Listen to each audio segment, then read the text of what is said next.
She stood in the doorway of my office, rain-soaked and vulnerable in a way I'd never seen before. "Just one night, please," she whispered, her voice breaking. As her boss, I knew I should say no. As a single father, I had responsibilities that left no room for complications. As her friend, her best friend, I couldn't turn her away. Little did I know that saying yes would rewrite both our stories forever. If you're enjoying this journey already, take a second to hit that like button and subscribe to our channel for more stories that explore the complicated spaces between friendship, love, and life's unexpected turns. My name is Daniel Carter. At 34, I was drowning in the responsibilities of running my own architectural firm while raising my 8-year-old daughter, Lily, after her mother walked out on us 3 years ago. The divorce left me with trust issues deeper than the foundations we designed for skyscrapers. Romance wasn't just on the back burner, it wasn't even in the kitchen. Olivia Morgan had been my right hand at the firm for 5 years and my friend for nearly a decade before that. We met in college, both architecture students with big dreams and bigger coffee habits. She was brilliant, dedicated, and the only person besides my daughter who could make me laugh on my darkest days.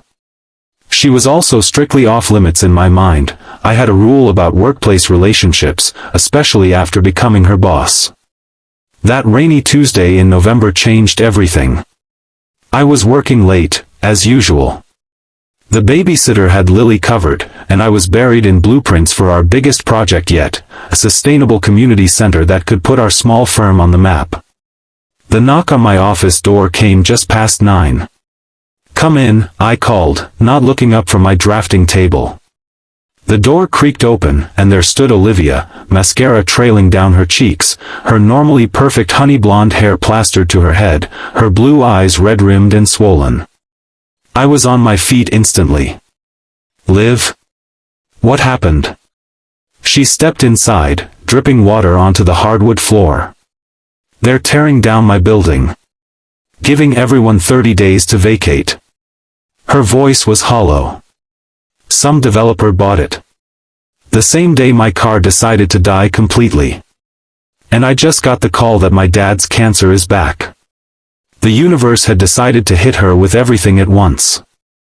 I guided her to the couch in the corner of my office, grabbing the throw blanket I kept there for late nights. "I can't go back there tonight, Dan. I can't sit alone in an apartment that's being ripped away from me too." She looked up, vulnerability etched across her face. "Just one night, please. I need a friend." As her boss, letting her stay at my place crossed professional boundaries. As a single father, introducing any complexity into Lily's life gave me pause. But as I looked at Olivia, my friend who had held me together through my divorce, who brought soup when Lily was sick, who never asked for anything, I couldn't say no. Of course, I heard myself saying, "You know Lily would love to see her aunt Liv anyway." The relief in her eyes made something shift inside me. Something I'd carefully avoided acknowledging for years. The drive home was quiet, raindrops racing each other down the windshield as I stole glances at Olivia. She'd been to my house countless times, for work dinners, birthday parties, movie nights with Lily. But tonight felt different. My modest 4-bedroom house sat on a quiet street lined with maple trees. As we pulled into the driveway, the porch light cast a warm glow that seemed to welcome us home. Mrs. Winters, my regular babysitter, raised an eyebrow when she saw Olivia but said nothing. After she left, I found Olivia standing in the hallway, looking at the photos lining the wall, Lily's school pictures, a few of the 3 of us at company picnics, one of Olivia and Lily making cookies last Christmas. "She's growing up so fast," Olivia whispered, touching the frame of Lily's most recent picture. "Too fast," I agreed, setting down my keys. "You know where the guest room is. I'll grab some dry clothes for you." Lily was already asleep, her night light casting star patterns across her ceiling. I stood in her doorway for a moment, watching her chest rise and fall, marveling at how she'd become the center of my universe. After my ex-wife, Rebecca, left us, claiming she wasn't cut out for motherhood. Lily became everything to me. Every decision I made, from expanding the business to which cereal to buy, revolved around her welfare. I found Olivia some sweatpants and an old college t-shirt, then knocked softly on the guest room door. "Come in," she called. She'd wrapped herself in the throw blanket from my office, sitting on the edge of the bed, looking small and lost, a stark contrast to the confident woman who commanded respect in client meetings and kept my chaotic schedule in order. I handed her the clothes. "They'll be huge on you, but they're dry." "Thank you." She took them, our fingers brushing. "Not just for the clothes. For everything. What are friends for?" I said, but the word friends suddenly felt insufficient. After she changed, we sat in my kitchen, drinking tea and talking about everything and nothing. About her father's treatment options. About the housing market. About the community center project. About how Lily was struggling with fractions. "Remember when we pulled that all-nighter for Professor Harmon's design competition?" she asked, smiling for the first time that night. "You were so wired on coffee you tried to convince me that triangular doorways were the future." I laughed. "And you were so sleep-deprived you actually agreed with me for about 10 minutes. We were a mess." She sipped her tea. "But we won that competition. We make a good team," I said softly. The silence that followed felt charged with something unspoken. I stood abruptly. "It's late. We both need sleep." She nodded, but neither of us moved. Finally, she rose, setting her mug in the sink. "Good night, Dan." "Good night, Liv." I listened to her footsteps retreating down the hallway, then dropped my head into my hands. One night. Just one night, and I was already feeling the foundations of everything I'd carefully built beginning to shift. Morning came with the chaotic energy that accompanies getting an 8-year-old ready for school. I'd forgotten to warn Lily about our overnight guest, so when she barreled into the kitchen in her mismatched pajamas and found Olivia making pancakes, her squeal of delight echoed through the house. "Aunt Liv! Are you having a sleepover?" Lily launched herself at Olivia, who caught her in a hug. "Just for last night, Lilipad," Olivia said, using her special nickname for my daughter. "My apartment needed a timeout." Lily nodded sagely. "Like when Dad sends me to my room to think about my actions." Olivia laughed. "Something like that." I watched them from the doorway, struck by how natural they looked together. Olivia had always had a special bond with Lily, stepping in to provide a feminine presence without overstepping. She came to dance recitals and helped with science fair projects. She remembered what foods Lily hated and which stuffed animal needed to accompany her to the dentist. "Dad." Aunt Liv made pancakes shaped like stars. "And she put chocolate chips in them even though it's a school day." I raised an eyebrow at Olivia, who shrugged unapologetically. "Some days call for chocolate chip pancakes." "Can Aunt Liv stay again tonight?" Lily asked, chocolate smeared across her cheek. "Please, Daddy." I hesitated, looking at Olivia, who seemed equally uncertain. "We'll see, Lilipad," I said finally. "Aunt Liv has her own home." "But her apartment needs a timeout," Lily persisted. "And we have a whole empty bedroom that's sad because nobody sleeps in it." Kids and their irrefutable logic. "Let's just get you to school, Munchkin," I said, ruffling her hair. "Go brush your teeth. Those chocolate chips don't brush themselves." After Lily bounced away, I turned to Olivia. "Sorry about that. You know how she gets." Olivia smiled, but it didn't quite reach her eyes. "Don't apologize. I love her enthusiasm." She paused. "I should start apartment hunting today." "No rush," I heard myself saying. "Stay as long as you need." The words hung between us, weighted with possibility. One night turned into 2, then a week. We fell into a surprisingly comfortable routine. Olivia and I would drive to the office together after dropping Lily at school. In the evenings, the three of us would have dinner, help Lily with homework, then watch a show or play a board game before bedtime. After Lily was asleep, Olivia and I would often work side by side at the dining table, discussing projects, sketching ideas, occasionally sharing a bottle of wine. It was domestic. It was comfortable. It was dangerous. The community center project consumed our days. We were finalizing designs, meeting with contractors, addressing community feedback. Working so closely with Olivia, seeing her brilliance in action daily, made it increasingly difficult to maintain professional distance. Every time she leaned over my desk to point out a detail, every time she absently tucked her hair behind her ear while concentrating, I found myself distracted.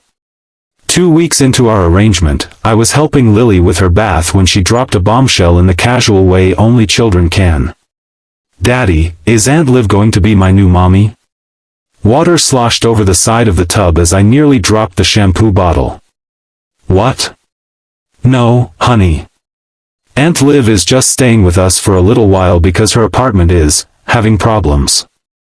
Lily frowned, creating a beard of bubbles on her chin. "But you look at her like Prince Eric looks at Ariel." "I do not," I protested, feeling heat creep up my neck. "Yes, you do.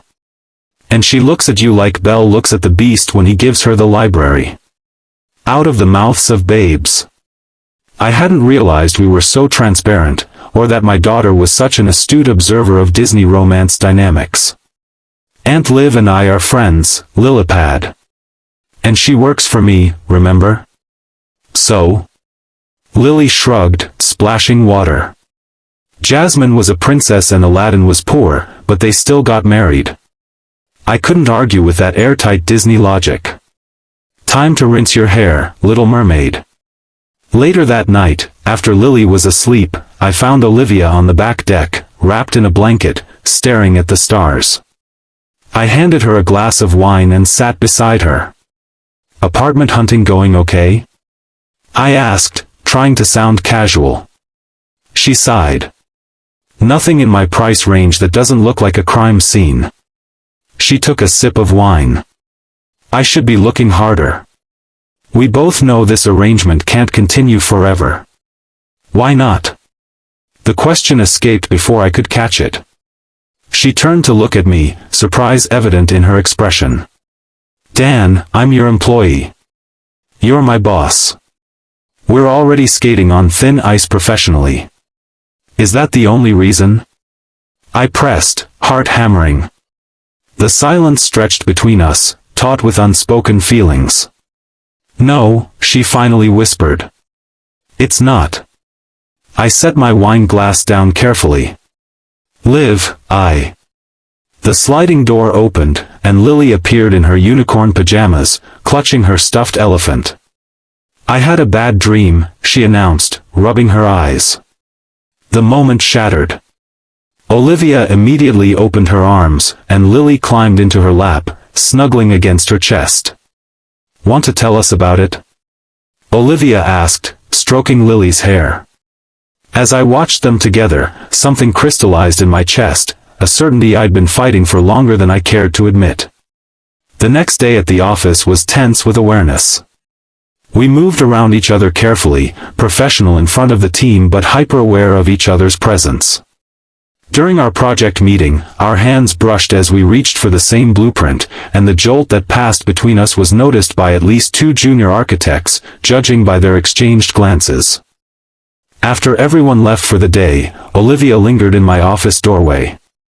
"We should talk about last night." I nodded, gesturing to the chair across from my desk. "Close the door." She did, then sat, her posture rigid. "This is exactly why I need to find my own place, Dan. We're blurring lines that shouldn't be blurred." "What if I want them blurred?" I leaned forward. "What if I'm tired of pretending I don't feel what I feel?" Her eyes widened. "Don't say things you can't take back." "I don't want to take it back." I stood, moving around the desk. "Liv, we've been dancing around this for years. Even Lily sees it. Lily? What did she say? I laughed softly. Apparently I look at you like Prince Eric looks at Ariel. A smile tugged at her lips. That's specific. She's 8. Disney is her frame of reference for all human emotion. I perched on the edge of my desk. But she's not wrong.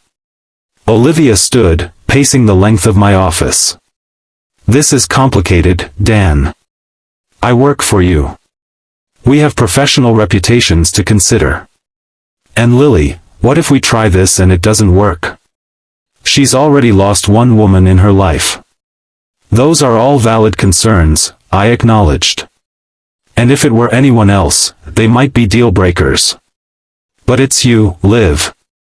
You've been part of my life, part of Lily's life, for years. This isn't some impulse. This is inevitable. She stopped pacing, turning to face me. What exactly are you proposing? I don't know, I admitted. I just know I'm tired of pretending. One night turned into 2 weeks, and these have been the best 2 weeks Lily and I have had in years. Maybe that means something. Olivia stepped closer, close enough that I could smell her perfume, something floral with notes of vanilla. And professionally? We'll figure it out. Maybe you become a partner instead of an employee. Maybe we restructure. I don't know the details yet, but I know we're smart enough to solve that problem. She looked up at me, searching my face. And if it doesn't work? Then we'll handle it like the adults and friends we are. I reached out, tucking a strand of hair behind her ear. But what if it does work, Liv? What if this is our chance at something real? Her breath caught. For a moment, we stood frozen in possibility. Then her phone rang, shrill and insistent. She stepped back, pulling it from her pocket. Her face paled as she checked the screen. It's the hospital. My dad. Reality crashed back in. I nodded. Go. Take my car. She hesitated only a moment before grabbing the keys from my desk and rushing out. I sat heavily in my chair after she left, staring at the door. 1 step forward, 2 steps back. I didn't hear from Olivia for hours. I picked Lily up from her after-school program, made dinner, helped with homework, all while checking my phone obsessively. Finally, as I was tucking Lily in, a text came through. Asterisk dad stable. Pneumonia complicating the cancer treatments. Staying at hospital tonight. Sorry, asterisk. I texted back immediately, asterisk don't apologize. Is there anything you need? Anything I can do, asterisk. The response came quickly, asterisk you're already doing it. Just take care of Lily. I'll update tomorrow, asterisk. I stared at the screen, feeling helpless. Asterisk we're here for you. Both of us, asterisk. 3 dots appeared, disappeared, appeared again. Finally, asterisk I know. That means everything, asterisk. I slept poorly that night, the empty guest room across the hall a reminder of how quickly I'd grown accustomed to Olivia's presence in our home. Lily was subdued at breakfast, asking repeatedly when Aunt Liv would return. Her dad is sick, honey. She needs to take care of him right now. Lily nodded solemnly. Like you take care of me when I'm sick? Exactly. Is he going to get better? I hesitated. Olivia's father had been battling cancer for over a year. This recurrence, combined with pneumonia, wasn't good news. The doctors are doing everything they can. Lily seemed to accept this. Can we make him a card? And maybe cookies? Cookies make everything better. I smiled at her simple wisdom. That's a great idea, Lilipad. I dropped Lily at school, then headed to the office, where I found myself distracted and short-tempered. The team gave me a wide berth, clearly sensing my mood. I called the hospital around lunchtime, but they would only tell me that Richard Morgan was in stable condition. No visitors except immediate